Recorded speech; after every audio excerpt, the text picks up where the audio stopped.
We still have a few minutes before we begin.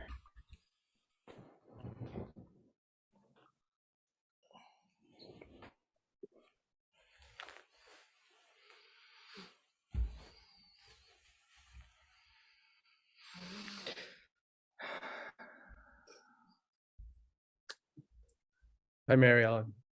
Hello, welcome everyone. Oh, good morning, Venerable.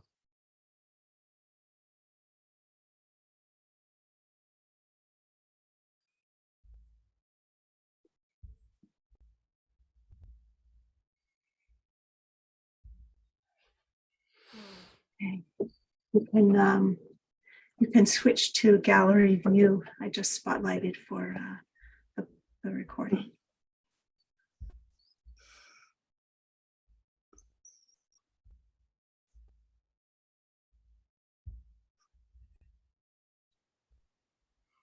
Can you put me back on the grid view? I can't do it from here unless I can turn off the spotlight. Ah, okay, yeah. Because otherwise I see myself, so it's kind of strange. Well, Venerable, if you go to the top right where it says, yes, oh. I was there. Okay. It didn't work. Okay, sorry. We usually save just the audio for this, so I don't think it's so critical that, yeah,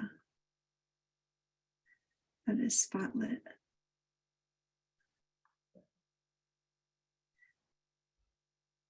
And everyone should have received a link to the archive where the audio is posted. So it is downloadable, so you can go, just keep scrolling down on that page and you'll find the download instructions.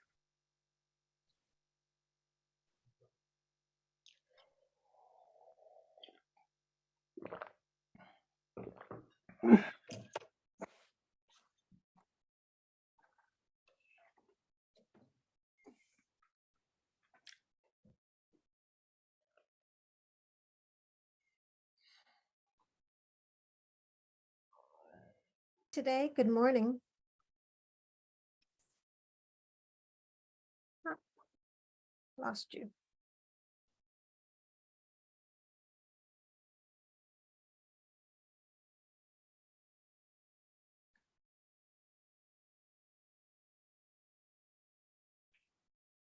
So you can still chit chat, you know, until we start. I just turn on because, you know, because if I come the last minute and then there's some technical glitch, so then I'm late.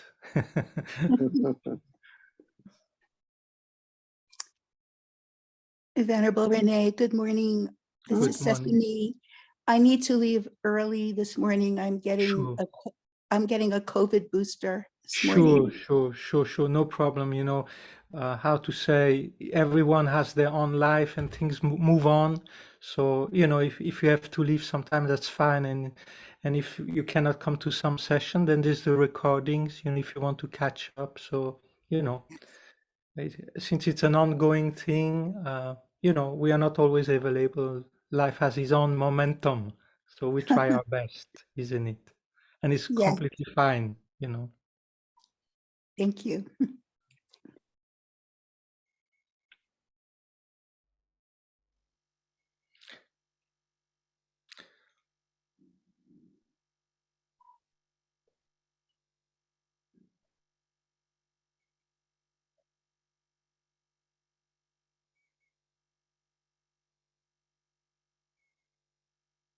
Good to see you, Lenny.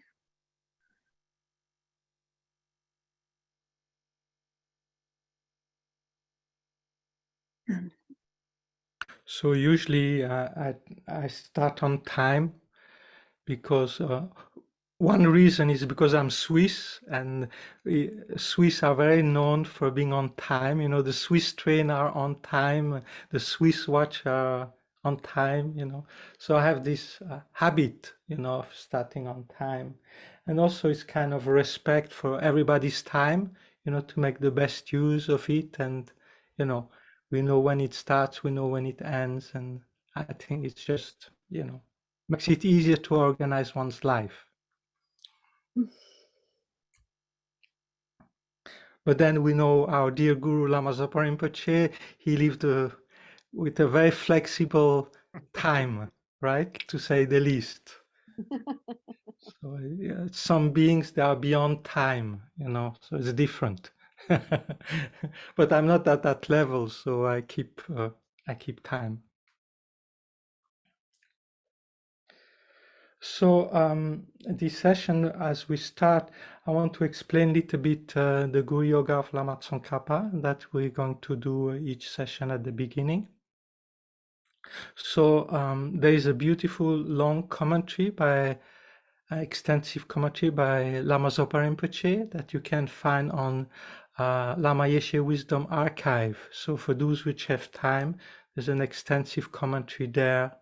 And so, yeah, I will just give a short synopsis of that, a smaller resume, so that we can do the practice together, so that we understand what we are doing, what we are reciting. So,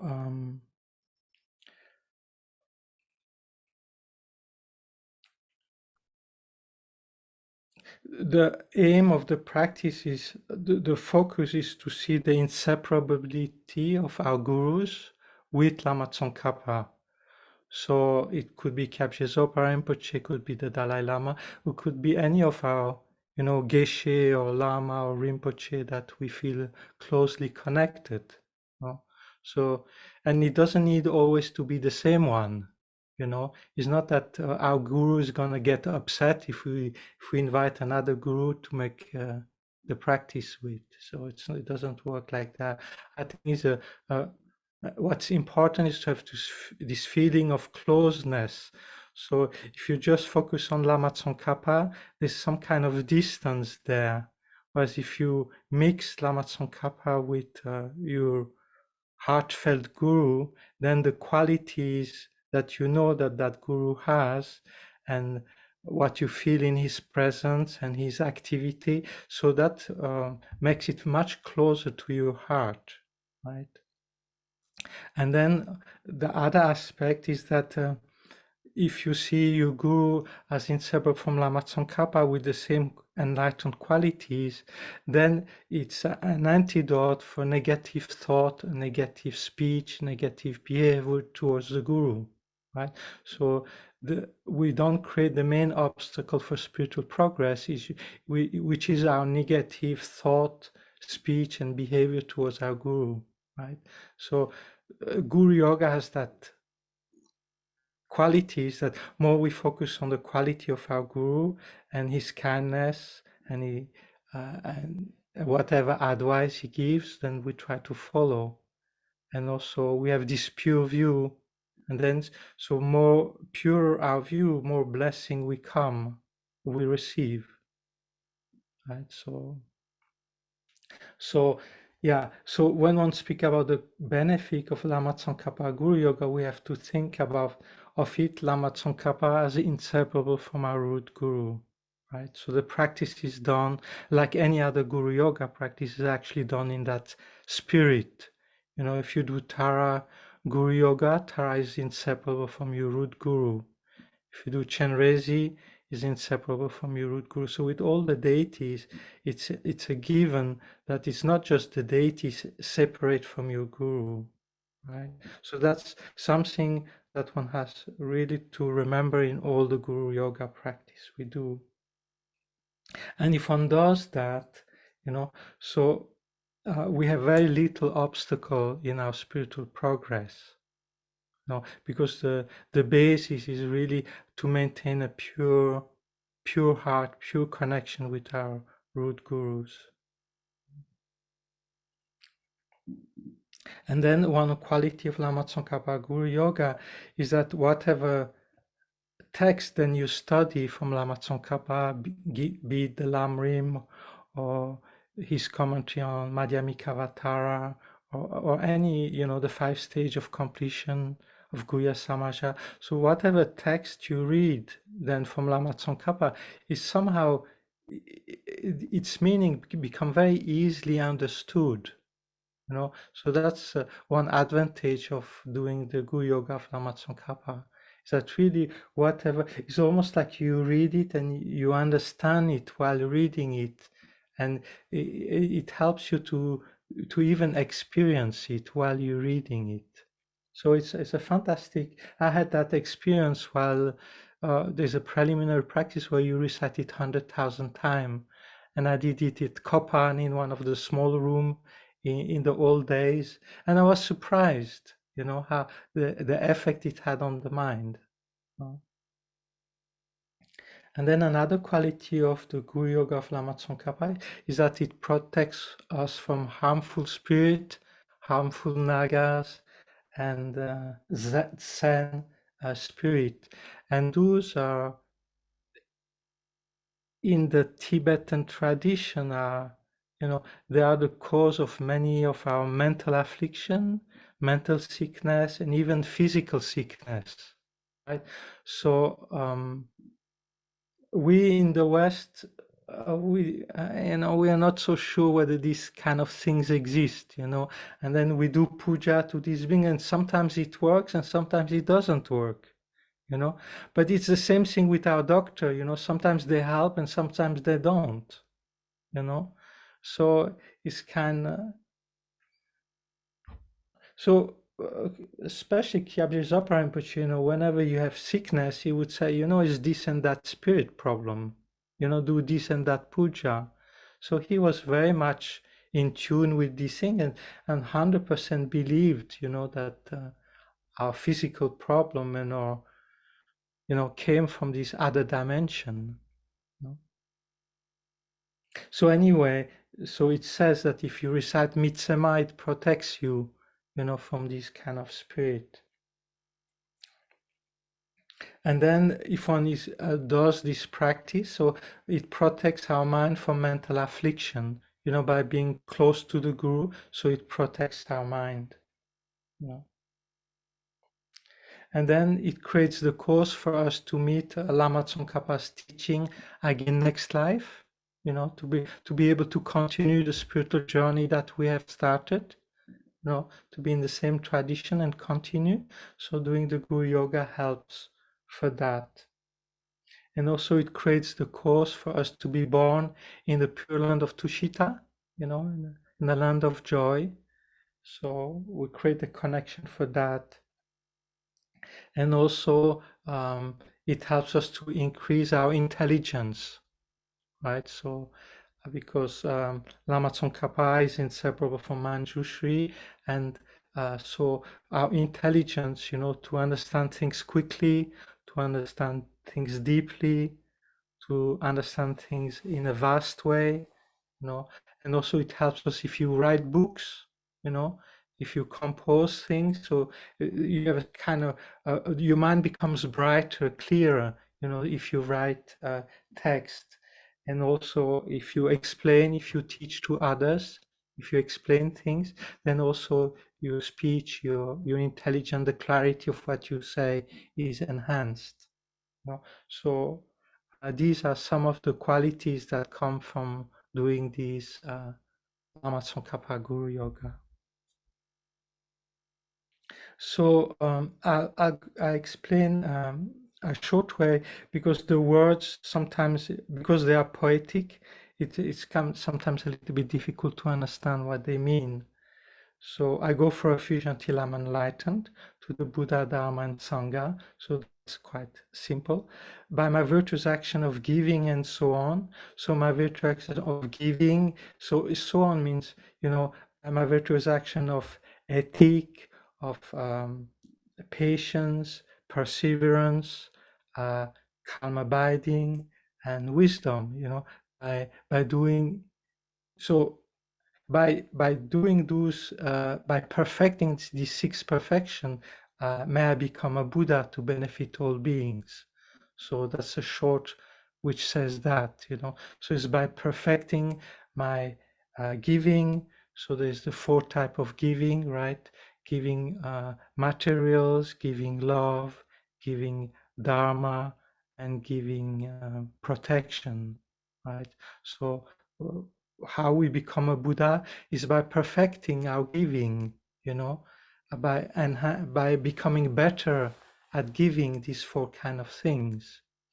And we become a Buddha by perfecting our ethic, right? So giving up the 10 non-virtuous action and keeping our pratimoksha, bodhisattva, and tantric vows if we have them, right? So it's by perfecting how we keep our vows, you know? And then perfecting our patience, you know. Anger is the main obstacle for our spiritual progress because it destroys whatever virtue we create before. So no matter how good we are or we do good, with anger, everything is burned out, right? So it's one of the worst mental affliction we can have. So and then being patient with other people, you know, but being patient also with sickness, being patient with obstacles, you know, and so forth. There's many things we can be patient about. You know? And then joyous perseverance, right, is to taking joy in doing virtue, taking joy, being perseverant with our spiritual practice, and so forth. And then enhancing our concentration or calm abiding, perfecting our calm abiding, right? So trying to remove the obstacle of dullness and agitation, right? So whenever we do something, try to be focused, you know. So that's enhance, you know, making progress in that, and then making progress in our wisdom, right, in our understanding of things, and then not only intellectually but then intuitively, you know, try to experience what you understand gradually, right? And by doing that, by perfecting these 6 perfections, that's how we become a Buddha, and that's how we can then greatly benefit others. And then the next verse is the 4 immeasurable. So they are called immeasurable because their benefits are immeasurable, you know. So, and then they're immeasurable because they include an immeasurable number of sentient beings. So these verses, whether here it's in a short way, but there are more extensive way of reciting them. So this is to open our heart, right? So when we recite that verse, we open our heart and we say, you know, I'm doing this practice for all living beings, you know, I'm doing that to bring them happiness, to remove their suffering, and so on. And then purifying the place, may the ground everywhere be pure, free of roughness and all flaws, soft as the palm of a child's hand, smooth as polished blue sapphire, or sometimes called polished as lapis lazuli. Here's blue sapphire. So that's how it's an image of how things are in the Pure Land. So in the Pure Land, the ground is very smooth.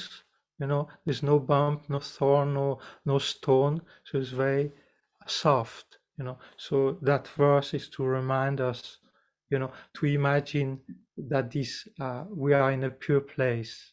You know? And then in that pure place, we imagine we are in a pure land. And then may all space with Samantabhadra's clouds of offering be filled. So Samantabhadra offering is like, how to say, they are, if you offer a stone, a precious stone, then it multiplies infinitely. You offer a water ball, it multiplies infinitely.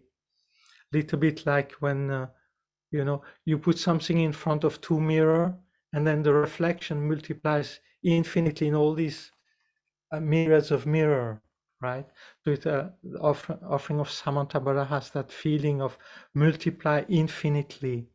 You know? So whatever you offer, you imagine that it multiplies infinitely. Yeah. And offering humans and divine. So those that, you know, are in the human realm, those that are in the God realms that we can imagine, and both the one that we actually have here on our altar in front of us, you know, and those that we imagine, you know. So in all the FPMT centers. So there are altars, and you know, those which have been at Copan, there's many offerings there in Aptos, in Washington, and many other centers. You know, they have these extensive offerings. And then we can also imagine those which have been at Bodh Gaya, you know, when there are celebration. So we have these thousands of butter lamp and thousands of offerings. So when we offer, we try to imagine it as vast, as extensive as possible. So if you have ever been into these places, so you remember those places and you offer, kind of like that. And then when we recite the mantra, Om Namo Bhagavate, so this is again a mantra that multiplies the offering and make that the Buddha receive the offerings. So it's not just multiplying the offering, but that the Buddha receive those offerings and generate bliss in their mind. So if while reciting that mantra you can make the offering of music by playing the bell, that's excellent. I'm not doing it because it interferes with the microphone, you know, then you just hear some garbling sound also. But if you can do it, that's excellent. And then it starts with the verse of invocation. You who emanate on snow white cloud from the heart of Buddha Maitreya, savior of 100 devas, joyful realm. So joyful realm is a translation of Tushita or land of joy, or joyful realm. So it's the same thing. And hundreds devas is actually, Tushita Pure Land is near a God realm. So it's like the retreat center in a God realm, right? So it's like Kathmandu Valley is the God realm, and then Kopan Monastery is Tushita Pure Land, right? So they are close to each other, and people go from one to the other. You know, maybe the one from Tushita God realm, they go down to the God realm to do shopping or whatever. You know, kind of like that. So, and hundreds deity, so it means that there are, it doesn't mean that there are only hundreds, it's a plural, you could say myriads of gods, you know, so it just means many. So one says hundreds, right? It just means a multitude, right? And God can mean that it's in the God realm, right? But it can also mean that there are all these Buddhas living in that Tushita Pure Land, right? And there at the center, the main Buddha we focus on is Maitreya Buddha. So it's the Shakyamuni Buddha was the fourth of this fortunate eon to come on earth. And then the fifth will be Maitreya Buddha, right? The Buddha to come when Buddhism has been completely extinguished on the planet. There's no more spiritual journey towards enlightenment. You know, so then Maitreya Buddha will come and again create, you know, teach on the will of Dharma and spread the path to enlightenment again on the planet, right? So at the moment, so it says in this fortunate eon, there will be 1,000 Buddhas. So Shakyamuni Buddha was the fourth, and then the fifth will be Maitreya, and the 11th will be Lama Tsongkhapa. So, and there are thousands in this fortunate eon. So we focus on Maitreya Buddha. So Maitreya Buddha, you have seen, you know, those which have been connected with the Maitreya Buddha statue that they want to build in the FPMT, right? So he sits with the both feet down and with the mudra of teaching, kind of like that. So you imagine him sitting on a throne in a palace, no, made of precious rainbow-like jewels. So the palace is transparent; you can pass through the walls, yet it's all made of precious stone. And there in the center is Maitreya Buddha sitting surrounded by Atisha, Lama Tsongkhapa, and many Buddhas and higher bodhisattvas and things like that. And there is even a lotus there with a moon seat with our name written on it, you know. So that's where, you know, to create the cause to be born there, right? So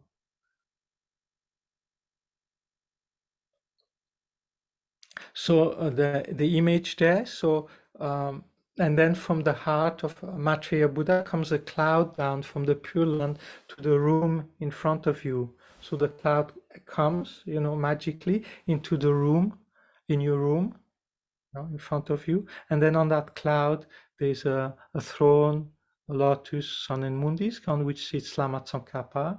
And on the right, Gyaltsabje, the elder. And then on the left of him, Kedrubje, which is the younger.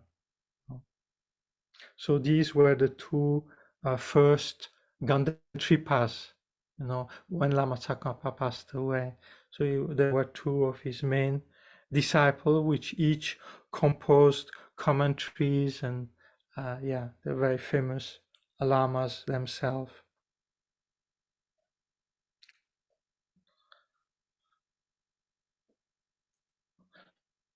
So normally, when you recite the prayer of the seven limb prayer, it starts with the prayer, the limb of prostration. Here it starts with the limbs of requesting the long life. So you have that in a few practices, like for example in Chitta Manitara Guru Yoga. Also, it starts with requesting the long life. So in space, on lion throne, lotus and moon, my kind Guru, smiling with delight, is a supreme field for my faithful mind. Please forever abide and teach us. So what's the auspiciousness of putting the request to live long first? Is that because the Guru is the main, to accumulate merit and to purify our mind, our Guru is the main support, you know. So if one asks him to live long and to be with us, you know, so to then in front of him, then we do our prayer, right? So yeah, so for us it's a bit you know, now that Rinpoche has departed, you know, it feels a little bit you know, a little bit heavy in the heart, you know, to ask him to live long. It's kind of, yeah. So then we focus on the, you know, on the Guru in his Sambhogakaya form, and then so we ask him to remain with us forever in that form. So the Sambhogakaya form of a Buddha never dies, right? So it's always there with us, right? So when we reach a certain level of spiritual evolution, our pictures of gurus and deities, they become alive, right? They can teach us, they can speak to us, right? Because the Sambhogakaya of the Buddhas are inside this picture, right? So it's just our spiritual limitation at the moment that doesn't see our picture speaking to us, right? So for example, when Atisha, you know, went to Bodh Gaya, you know, so the Tara statue spoke to him and gave him advice. So even His Holiness Dalai Lama sometimes says, oh, this image spoke to me, you know, kind of like that.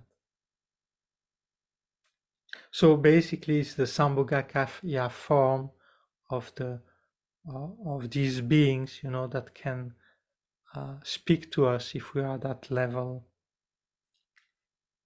So the Guru smiling with delight, what does that mean?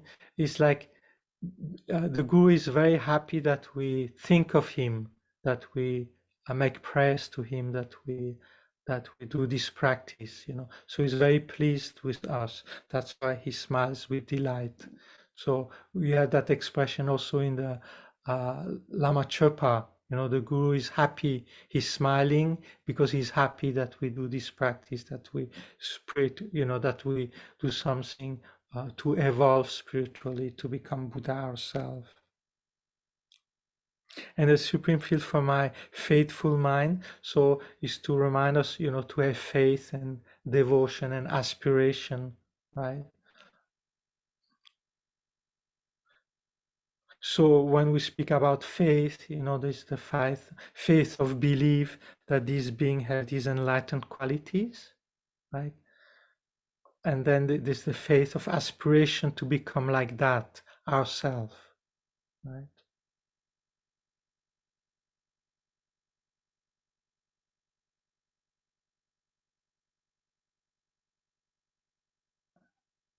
So please forever abide and teach us, right?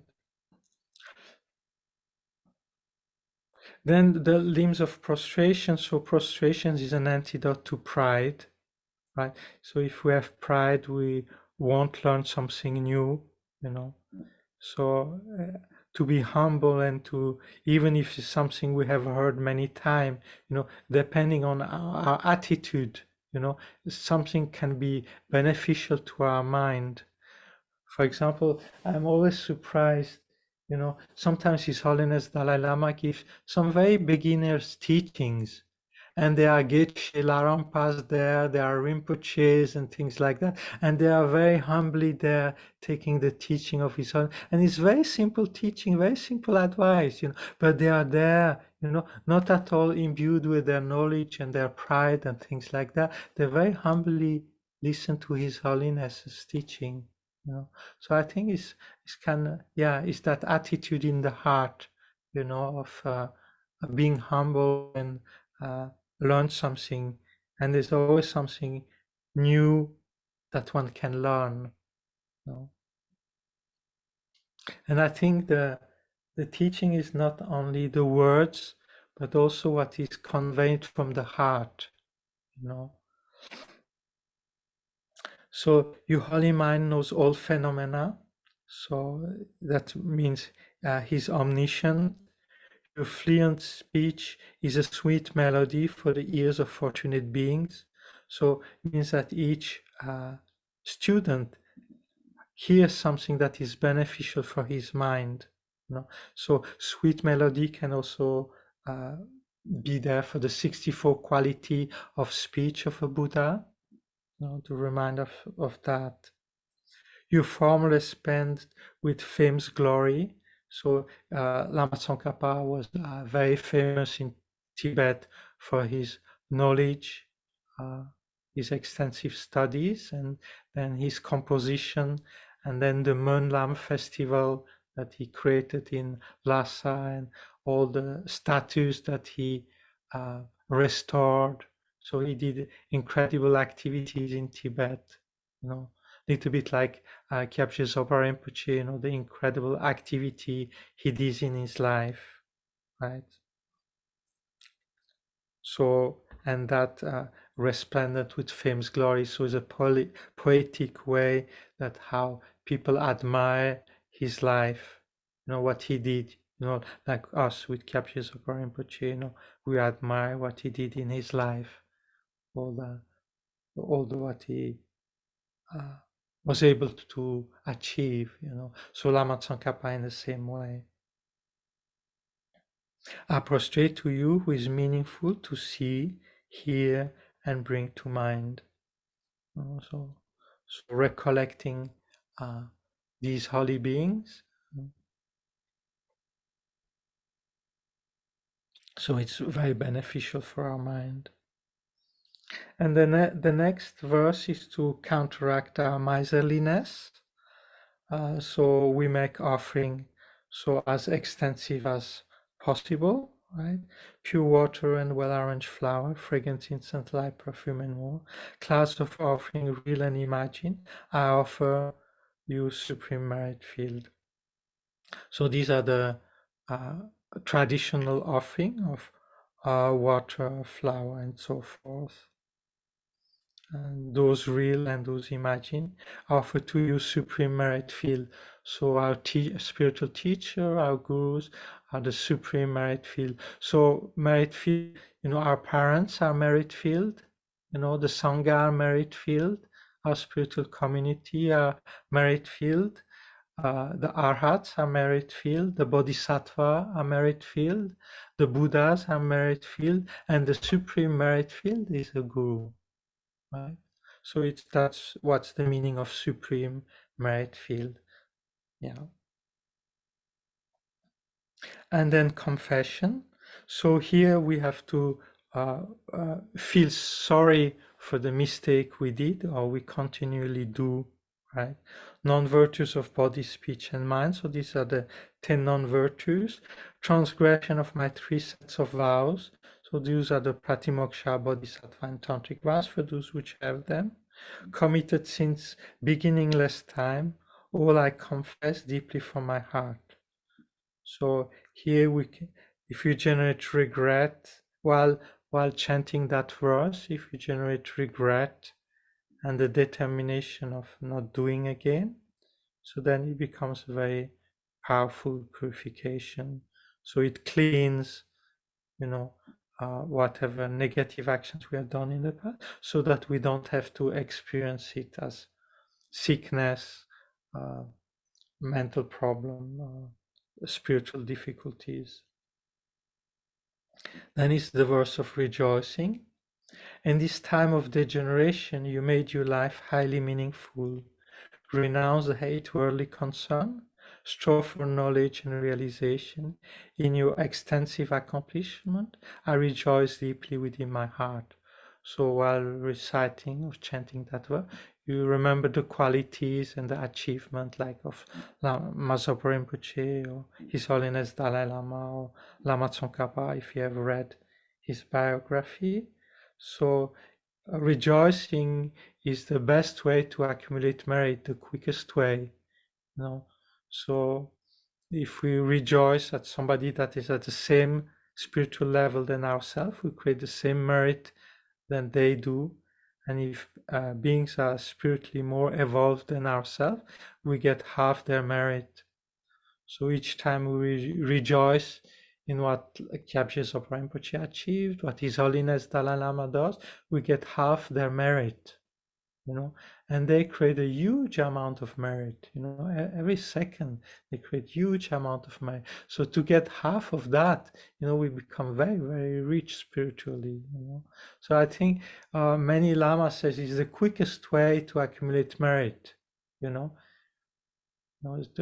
simply rejoice, I remember Lama Yeshe when he taught 6 yogas in Italy, he said, so he would stay in his room and we would meditate in the Gompa, and then he would say, I could be sitting on the beach, sipping a Coca-Cola. I would create more merit than you being in the Gompa doing the meditation, simply by rejoicing.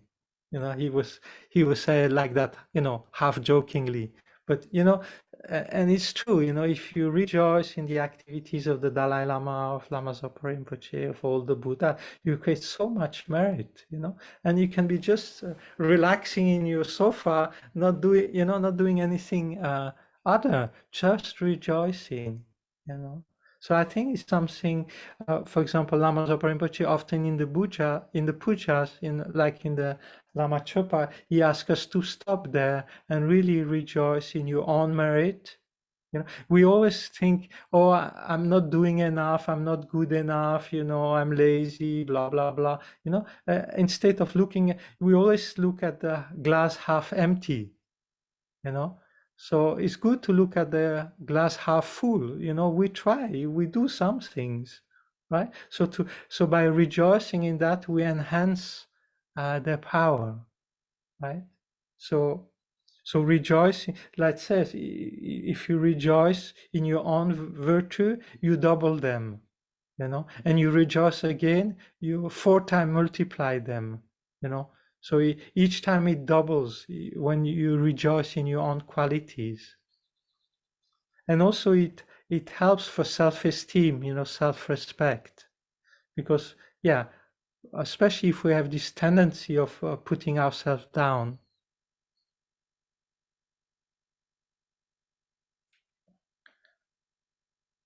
And then the asking for the guru to teach us. Lama in Dharmakayas clear sky, so it means from the omniscient mind, right? From clouds of wisdom and compassion, please rain down vast and profound Dharma upon us, fortunate disciple. So this verse is important in the sense that it creates the course for us to meet new teacher, to get teachings, to get initiation, to get commentary in this life, but also in future lives, right? So it creates a course for us to meet again teacher, teachings, and continue our spiritual journey. Yeah. And then there are all these positive thoughts, emotion that we created by these previous 6 verses. Then we dedicate all these virtues to the Dharma, all living beings, and especially for the heart teaching of Losang Drakpa, which is Lama Tsongkhapa as a monk name, remain forever. So to dedicate our whatever we do at the end of the session or at the end of the day is whatever we dedicate cannot be destroyed later on when we get upset. So it's important whenever we do something virtuous to dedicate it to others or towards enlightenment. And then is the offering of the mandala. So this is the traditional view of how the universe was seen in ancient India. You know, so it isn't something Buddhist. So Buddha was born in India, and at that time their vision of the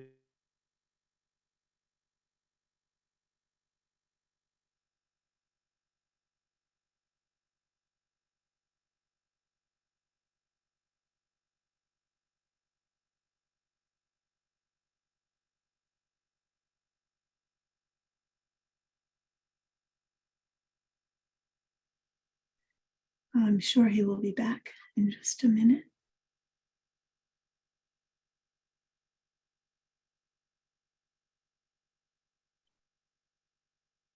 Maybe we each recite in our own way the Tara mantra.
Okay, now, yeah, we got disconnected and then the microphone was muted, so, and I couldn't unmute it. Okay, you had to unmute it. All right, so the offering of can you hear me? Yeah? Okay, okay, yeah. So in ancient time, that was the vision they had of a Mount Meru and 4 continents and multiply that infinitely. So that's how they had their vision of the cosmos. And then His Holiness Dalai Lama often says, well, when we offer the mandala, there's not really a Mount Meru and 4 continents, right? But basically we recite in the way it was done for generations now, for 2000 years. So we keep the same words, but then we offer whatever, we can offer the whole universe with all the galaxy, all the planets, and we can imagine all the people living there on these places, and the gods and the celestial realms and so forth. So whatever beauty there is in the universe, we offer. So usually one makes the hand offering of Mount Meru and the four continent like that, and if one has the mala around, so one holds the mala, because then it symbolizes the how to say, the circle that is around, the protection wheel that is around the mandala, kind of like that. And then, so the verse goes, you are Chenrezi, great treasure of objectless compassion. So objectless compassion means compassion that is not inherently existent, right? So the compassion is towards beings that don't exist inherently. The person that has compassion doesn't exist inherently, and the compassion itself doesn't exist inherently. So without object, without inherent object. So that's what it means, So it's completely open compassion, completely free of ego grasping compassion. So Chenrezi sometimes is visualized, is imagined as a sentient being that became Buddha, or as a Buddha, Chenrezi, but it can also symbolize all the, how to say, for all the Buddhas, quality of compassion, if you give it a form, it becomes a form of Chenrezi. So he's giving a form to the compassion, to the love of the Buddhas. So if the love and compassion of Buddha were given a form, it would take the form of Chenrezi. Right? And then if all the wisdoms of the Buddha was given a form, it would take the form of Manjushri. Right? And then if all the skillful mean and power of the Buddha was given a form, it would have the form of Vajrapani, right? So you can see them as sentient beings having reached enlightenment. You can see them as Buddha, or you can see them as enlightened quality having taken a form, right? So one can see these. So here in this context is that the enlightenment quality of Lama Tsongkhapa, so it's like Chenrezi, so his love is like the love of Chenrezi, completely. His compassion is like the compassion of Chenrezi, and then his wisdom is like that of Manjushri, and then his power, his skillful means, is like that of Vajrapani. So Vajrapani, destroyer of Mara's armies. So Mara can be seen in two ways. Mara can be harmful beings that want to prevent you from making spiritual progress. Various spirits that want to interfere with your progress. That want to keep you in samsara. They like you very much to be in samsara. They don't want you to leave. And then the inner Mara are mental afflictions, right? So you can see it as outer obstacle or as inner obstacle. And Lama Tsongkhapa, crown jewel of Tibetan sages. So it's like, he was among all the sages of Tibet, all the yogis, all the learned beings. So the crown jewel, he was one of the top, kind of like that. The more learned and so forth. Donc Tsongkhapa, I think, how to say, is one of his name because he came from a region in Tibet, with that name, and then Losang Drapa was his monk name. So many people have various names, different names. So he has two names that we use the most often. So while we chant those verse or recite those verse, either so you can recite it either in English or in Tibetan, or you can recite it in any other language, that you simply translate it into Spanish, or I do sometimes in French, so and it's actually interesting when you do it in different language. Each language has its own effect on your mind.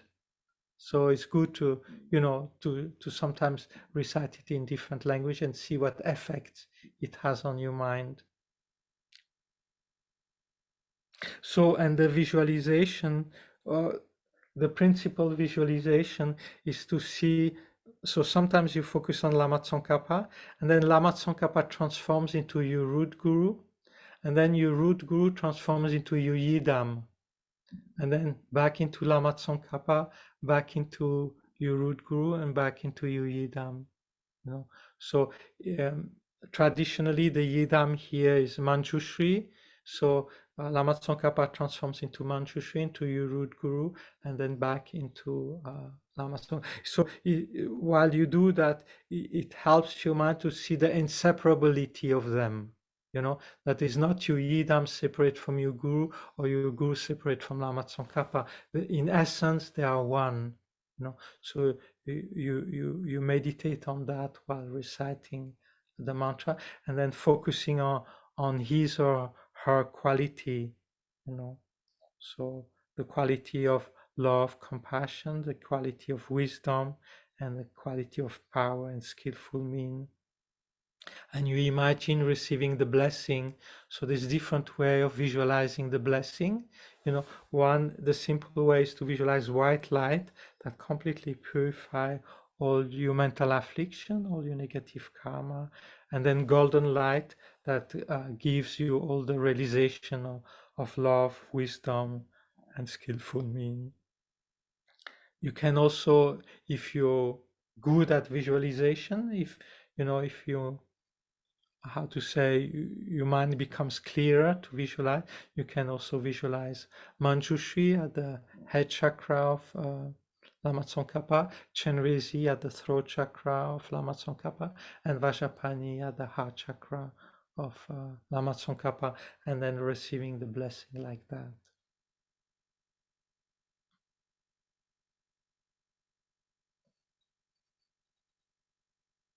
So while we recite that, the main thing is to open the heart, right? So it's really to open the heart in devotion, in admiration of the quality, the kindness. So the more you open your heart, right? So while you recite, the purpose is to open your heart.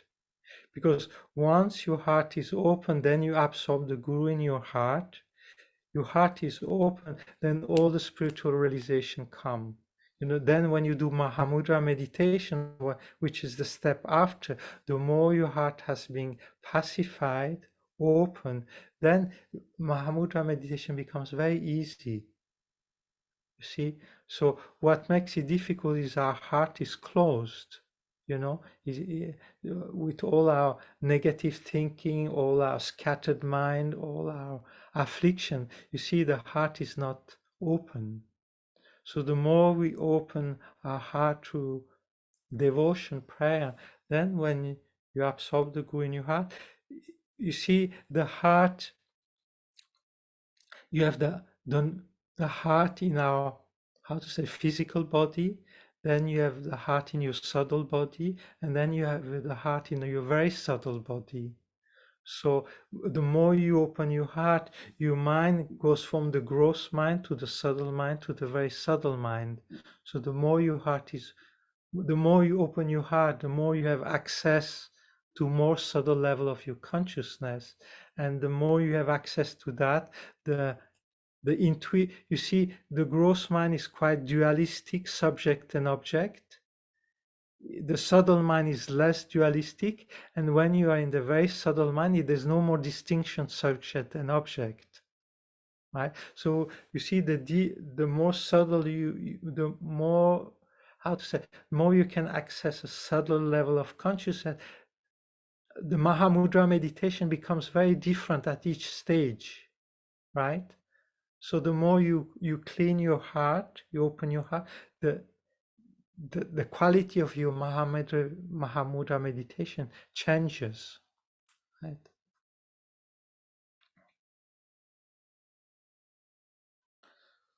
So also, and then, so there's a transition there. I want to speak about that transition. So while you recite the Mitsema, so you focus on the Guru in front of you, right? And you receive blessing, right? And then when the Guru comes on top of your head and then you absorb it, so there's a transition.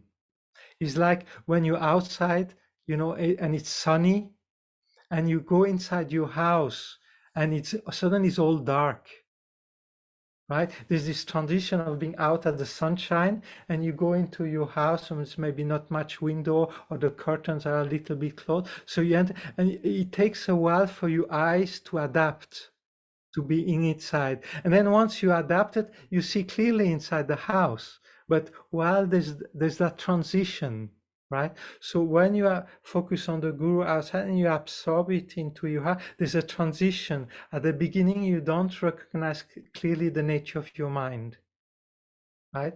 You have to let your mind adapt to looking inside.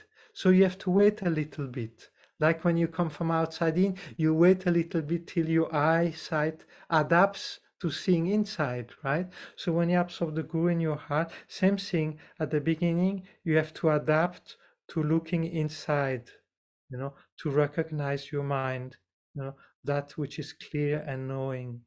So it takes a few seconds for your mind to adapt to looking inside. And there's what you have to be aware of. So you watch your mind, and then the Guru enters, and is a second mind entering in your mind, right? So you imagine a second mind, and usually the image given is like milk mixing with water, right? So there's some milk going in.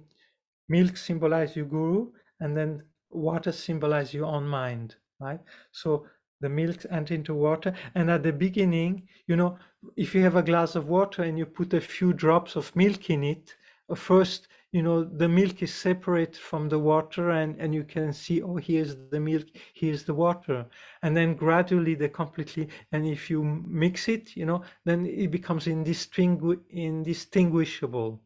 Right? So it's the same thing. So you imagine the Guru entering into your mind, and at the beginning there's a distinction, a separation between the mind of your Guru and your own mind, and then you imagine that they completely mingle, they become completely inseparable, and then you meditate that the enlightened qualities of your Guru's mind merge with your mind, and your own mind gets these enlightened qualities.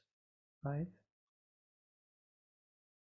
So for a person which is an advanced yogi and does that perfectly, that's how they reach enlightenment, simply by doing that, right?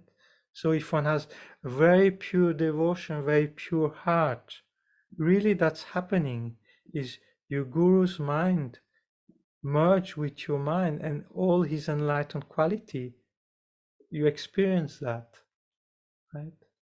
So it's very profound. It's a very profound meditation. If one and through faith, to trying to intuitively feel it, experience it, it's something happens there, So it's not just reciting the words. One really has to try to feel, experience that. Your Guru's mind becoming one with your mind. So in the omniscient state, you see, all our mind merges into one. Our mind merges with the deity's mind, with the Buddha's mind. In the omniscient mind, we're all one. So there's no more separation of minds there. So it's a very profound meditation. So there is good to go slowly and try to, you see, at the beginning it's intellectual, is imaginer, we imagine it, right? And then gradually, intuitively, something happens. You see, if you really open your heart and you go slowly and you try to intuitively feel what's going on, no? And then once that stage is done, then you meditate on clear and knowing nature of your mind, you know. So there's the sutra way and there's the tantric way. So here we do the sutra way. So you imagine your mind, you know, being clear and knowing, you know. So, but you see, already you try to eliminate the subject and object, right? So there's not you looking at mind, is mind looking at mind. And then mind looking at mind, you try to eliminate the subject and object. There's no mind looking at mind, there's just mind. So it's this space of clarity and knowingness. And you are that, right? And then in that state, so that's what you try then to stabilize, to develop calm abiding on, right? And then, so the two obstacles are distraction and dullness, right? So the image given there for distraction in Panchen Losang Chökyi Gyaltsen's text, he uses an image from the Vinaya. So most of you have heard this story, you know. So in ancient time, there was an archer, you know, in competition, an archer wants to hit a swordsman, right? And as long as the swordsman turns his sword, you know, whatever arrow comes, they get chopped up by the swords, right? So as long as he's mindful and keeps on turning his swords, no arrow can hit him, right? So, but in the story, you know, then at some point, the swordsman sees in the public a beautiful woman, right? So he gets distracted, you know, and then the arrow touches him, you know. So goes the story, right?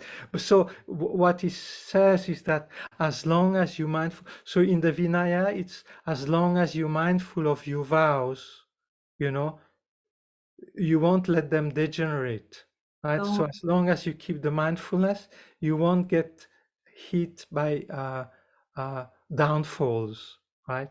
So Panchen Losang Chökyi Gyaltsen takes that image into the Mahamudra thing. So as long as you're mindful, when a thought arises and you chop it up, it will not invade your mind. So as long as in the space of your awareness, you are aware that the thoughts are about to arise, that the thoughts are coming, and as long as you keep on chopping them up, they will not take possession of your mind. So actually it's a beautiful image, you know. So as long as you know, the thought, they arise, but you're not thinking the thought yet. They bubble up. Right? So if you cut them before they actually invade and you start thinking about them, you can chop them up, right? So I think that's an example from that, but you could also say, you know, use the example of video game, you know, where the enemies come and you destroy them, right? Boom, boom, boom, boom, boom, boom, boom, boom, boom, boom, boom, and the game goes quicker and quicker till the point where you're not able to do it anymore. But so is this image of chopping, you know, as long as you see the thoughts as separate from you, you can eliminate them. But when the thoughts are your thought, you cannot eliminate them anymore.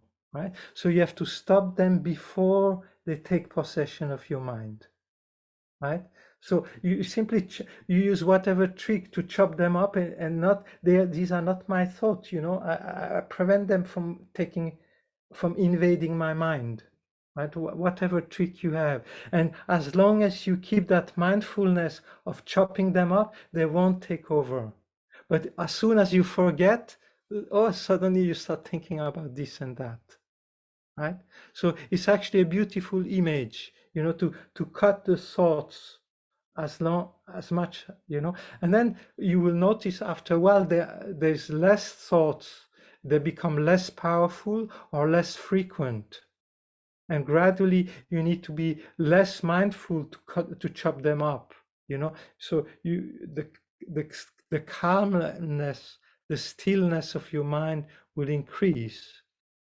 So that's one method that Panchen Losang Shogi Gyaltsen.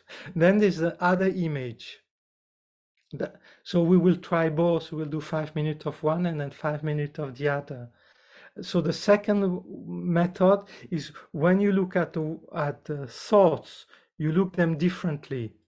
It's like when you are on the seaside, you know, there's the waves. So you see these big waves coming and dying on top of another wave and things like that. But the waves are just water, right? So whether the water is calm or the water are waves is no different. It's just water, right? So the same thing. So you look at the thought, but the thought are just mind. The essence of the thought is nothing other than clear and knowing, you know. So like a wave is nothing else than water. Okay, so you look at your thought and you look at its essence. You look inside the thought. What is a thought made of, right? So instead of looking at what the thought says, you look at its essence, and by constantly focusing on the essence of the thought, it dissolves the thoughts, right? So it's a way of tuning your mind. Instead of looking at what the thought says, you look at its essence. What's the thought made of? And by doing that, it also dissolves the thought. It prevents the thought from invading your mind. So the trick, so the power there that you try to develop, you know, the strength of mind is this awareness, you know, this, how to say, this introspection, that part of the mind, you know, instead of just being calm with your mind, you're vigilant, you have this introspection, that memory of not letting the thought invade your mind, right? And if you do that, very quickly your mind becomes very still, right? And then once your mind becomes still, you relax in that stillness. And that's how you experience, you know, the first stage of Mahamudra. You know, you experience this clarity, ocean-like nature of your mind that has no form, no color, that doesn't abide anywhere, that is clear, knowing, and completely awake. You're in that space, like you are in the sky, you know, with no front, no back, no up, no below, just pure awareness. So that's what we try to get at, you know, with this meditation. Okay, so we make a 2-3 minutes break, and then we do the actual meditation, okay?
So take the text of Lama Tsongkhapa Guru Yoga.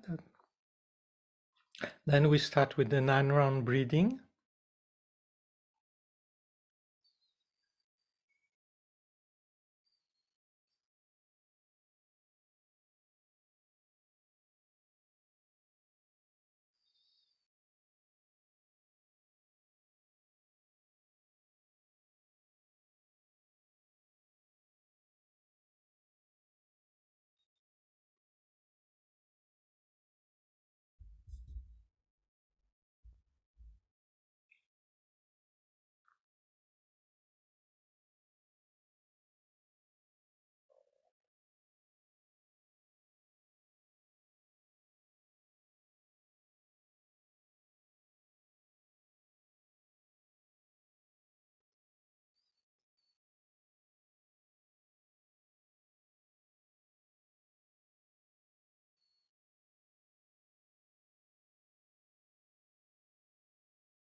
Then set up your motivation. I'm doing this meditation in order to become Buddha, so that I can become of the greatest benefit for others.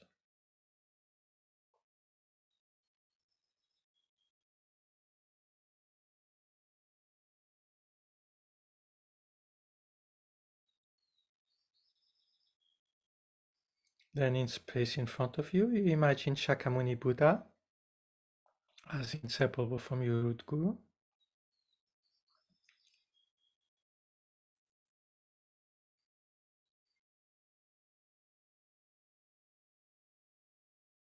Either as one, as the quintessence of all, or surrounded by a whole assembly of enlightened beings.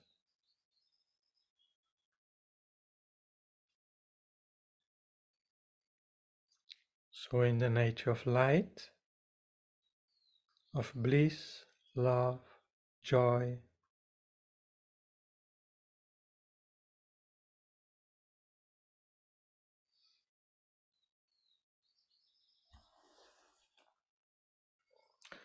oh, I go for refuge until I'm enlightened to the Buddha, Dharma, and Sangha. By my virtuous actions of giving and so on, may I become a Buddha to benefit all beings. I go for refuge until I'm enlightened to the Buddha, Dharma, and Sangha. By my virtuous actions of giving and so on, may I become a Buddha to benefit all beings. I go for refuge until I'm enlightened to the Buddha, Dharma, and Sangha. By my virtuous actions of giving and so on, may I become a Buddha to benefit all beings. And then Shakyamuni Buddha, the merit field absorbs into you.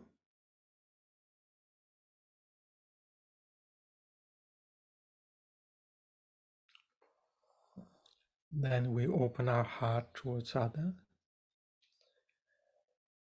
May all beings have equanimity, free of attachment and aversion. May all beings have happiness and the causes of happiness. May all beings be free of suffering and the causes of suffering. May all beings find good rebirth and the bliss of liberation.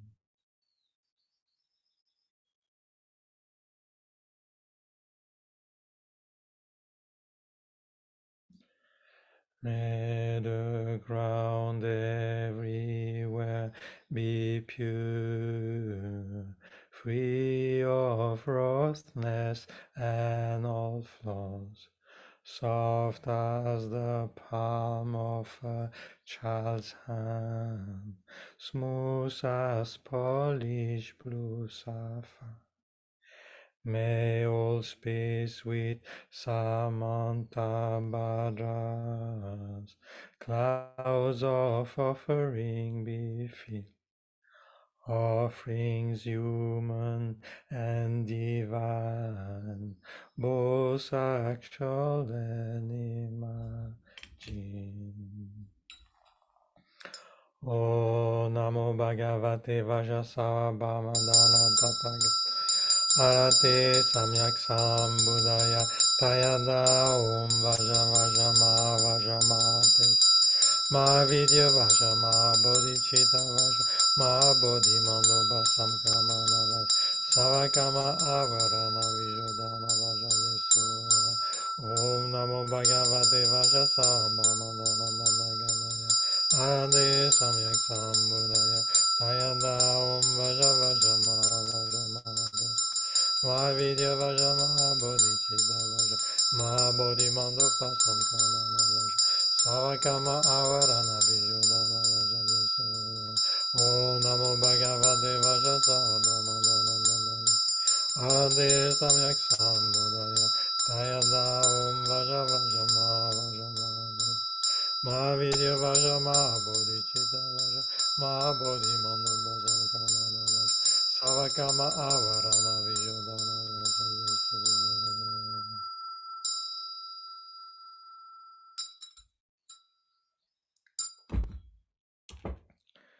You emanate on snow white cloud from the heart of Buddha Maitreya, Savior of 100 Devas, joyful rim, Losandrapa, all-knowing King of Dharma, with you to her disciple, I beseech you, please come before me. In space on lion throne lotus and my kind Guru smiling with delight is the supreme field for my faithful. Please forever abide and teach us. You holy man knows all phenomena. You fluent speech, a sweet melody. For the years of fortunate being, your form resplendent with fame's glory. I prostrate to you who is meaningful to see, hear, and also bring to mind. Pure water and well-arranged flowers, fragrant incense like perfume and more. Clouds of offering, real and imagined, I offer you supreme merit fields. Non-virtues of body, speech, and mind, transgressions of my 3 sets of vows, committed since beginning last time, all I confess deeply from my heart. In these times of degeneration, you made your life highly meaningful. Renounce all the 8 worldly concerns, strive for knowledge and realization. In your extensive accomplishment, I rejoice deeply within my heart. Lama in Dharmakaya's clear sky, from clouds of wisdom and compassion, please rain down vast and profound Dharma upon us fortunate disciples. I dedicate all of this virtue to the Dharma, all living beings, and especially that the heart teaching of Losandrapa remain forever. Is ground adorned with perfume and flowers, Mount Meru, for world sun imagined and offered as a pure land. May all beings enjoy this pure. I send for this pure mandala to you, my precious gold.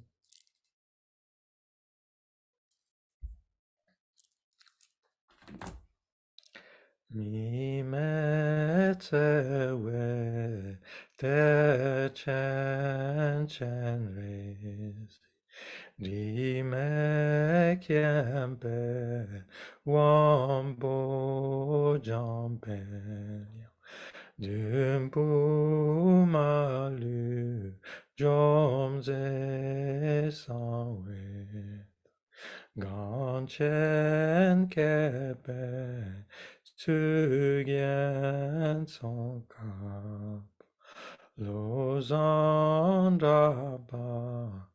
to you I pray. Mi metsewe te chen chen rezi. Rime kempe wambo jampe. Dumpu malu jomze sawe. Ganchen kepe tugyen songkap. Lozandaba shabla suan. Mi metsewe te chen chen res. Rime kempe wambo jampe. Dumpu malu jomze sawe. Ganchen kempe tugyen songkam. Lozandaba shabla suan. Mi metsewe te chen chen res. Rime kempe wambo jambe. Dumpu malu jomze sawe. Ganchen kepe tugyen songkama. Lozandama shabla suan. Chenre the great treasure of objectless compassion. Manjushri, Lord of stainless wisdom. Vajapani, destroyer of Marazami. Tsongkhapa crown, jewel of Tibetan sage. Lozandaba, to you I pray. Chenre the great treasure of objectless compassion. Manjushri, Lord of stainless wisdom. Vajapani, destroyer of Marazami. Tsongkhapa crown, jewel of Tibetan sage. Lozandaba, to you I pray. Chenre the great treasure of objectless compassion. Manjushri, Lord of stainless wisdom, Vajrapani, destroyer of Marazami, Tsongkhapa crown, jewel of Tibetan sages, Lozandaba, to you I bring. You are Chenrezig, great treasure of objectless compassion. You are Manjushri, Lord of stainless wisdom. You are Vajrapani, destroyer of Mara's army. Tsongkhapa, crown jewel of Tibetan sages. Losandrapa, to you I pray. Mimetse Vedada Chenrezig, Timekempe.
Magnificent and precious root Guru, come to the lotus and moon above my head. Guide me with your great kindness and grant the realization of your holy body, speech, and mind. So your Guru, Namatsongkhapa, comes to the crown of your head, sits the same direction as you, and his central channel is completely above your central channel. And from his heart chakra, from his head chakra, throat and heart chakra, beams of light go down through his body and enters your own body and blesses your head, throat, and heart chakra.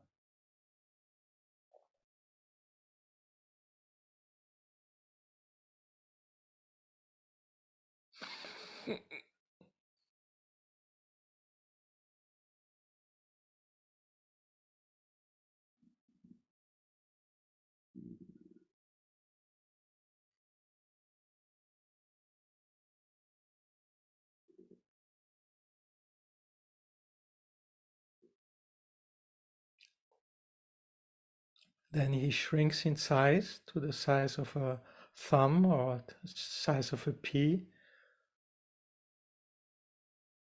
The smaller you can visualize, the better.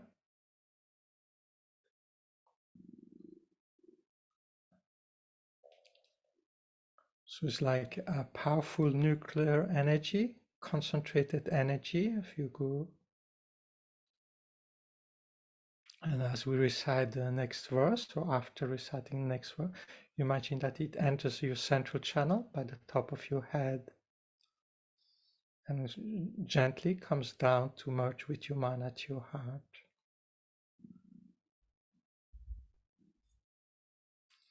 Magnificent and precious root Guru, please rest on the lotus and moon at my heart.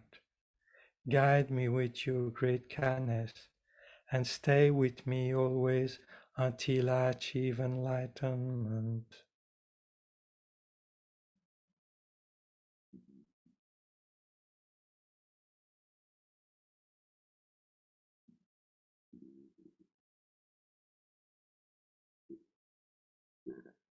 So it's powerful nuclear energy that enters by the top of your head. Bright light, laser light, condensed energy, innate of bliss, void, and infinite love, joy. So that P of light has the same energy as Kyabje Sopa Rinpoche, Lama Yeshe, His Holiness Dalai Lama, Lama Tsongkhapa.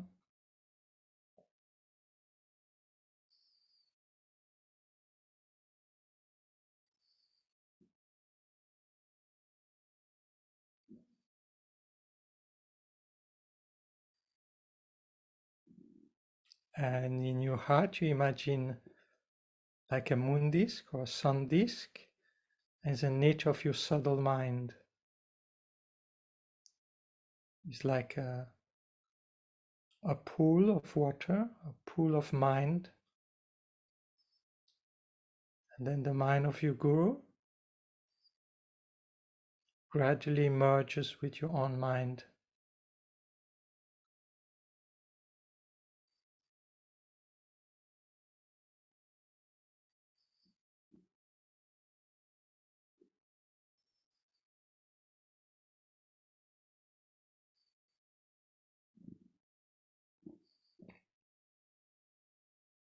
So at the beginning, you look at your mind, at your heart, where these two mind merge, but then you try to become that.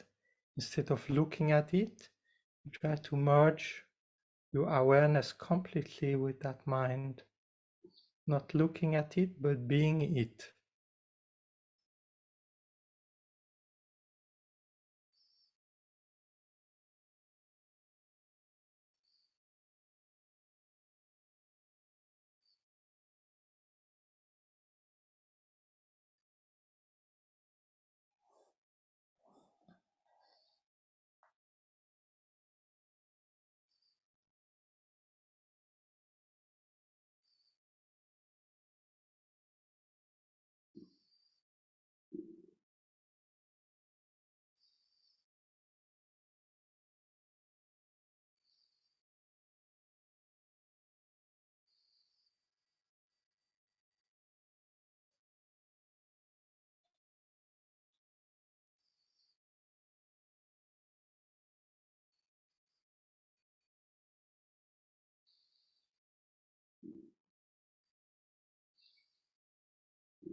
Now, while you're in that state, try to put yourself into the 7 pores of Vairochana. So it says, if you sit in the position of Vairochana, the 7th point, it makes your wind enter the central channel. So each of the position makes a certain wind entering into your central channel. And more wind are in the central channel, the more subtle your mind becomes. So you might not be able to sit. You know, most of us, it's kind of difficult for the legs to be in full lotus. But try to put your hand in the mudra of meditation, with the two thumbs touching at your belly.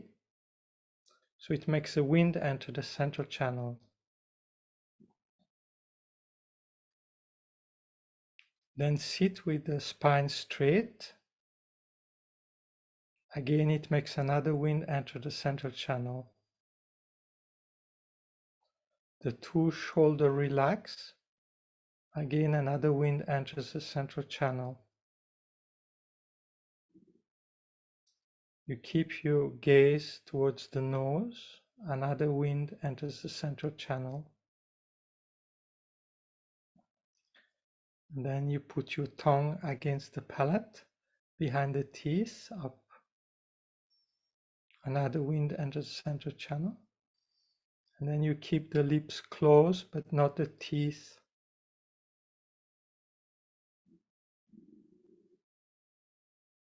So in that perfect position, you focus on the space-like nature of your mind.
And then we dedicate.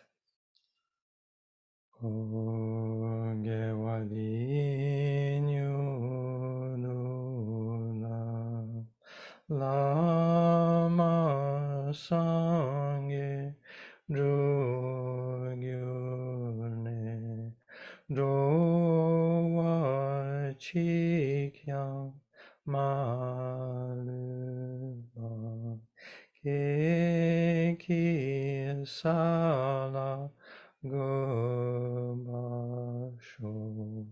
Janchu Senchu Rinpoche Maike Panam Gegilchi Gyabanyamba Mebayo Gone Gondu Belbasho. In the snowy mountain paradise, you are the source of all happiness and good. Powerful Tenzin Gyatso Chenrezig, please remain until samsara ends. Savior of Snowlands teaching and beings, you clarify the path that unifies emptiness and compassion. Lotus holder Tenzin Gyatso, may all your wishes be spontaneously fulfilled. Peerless teacher and assembly of the children of the victorious one, Shravakas, Pratyeka Buddha, victorious Losang fathers and sons, along with the lineage masters, all the object of refuge of infinite lands, please bestow the virtues and goodness of accomplishing this prayer here and now. Holding and spreading the Muni's precious and complete teaching through explanation and practice, you wore the armor of patience that is never discouraged. Incomparable Venerable Guru, to you I make request. While striving single-pointedly for the sake of victorious one's teaching, the sole gateway through which all benefits and happiness emerge, and for mother living beings, you suddenly depart to peace. What a great loss! Nevertheless, to the undeceiving truth of the blessings of the ocean of the three jewels and the great waves of Bodhicitta, of the children of the victorious one, may the smile of a reincarnation swiftly beam in glory for fortunate disciples.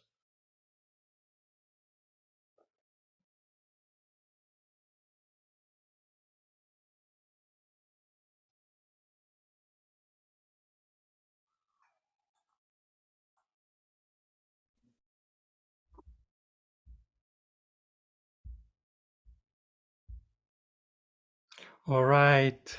So sorry we did a bit longer with the Lama Tsong, with the explanation of Lama Tsongkhapa Guru Yoga, but now it's done. So I think next session we can move on, with the meditation. Yeah.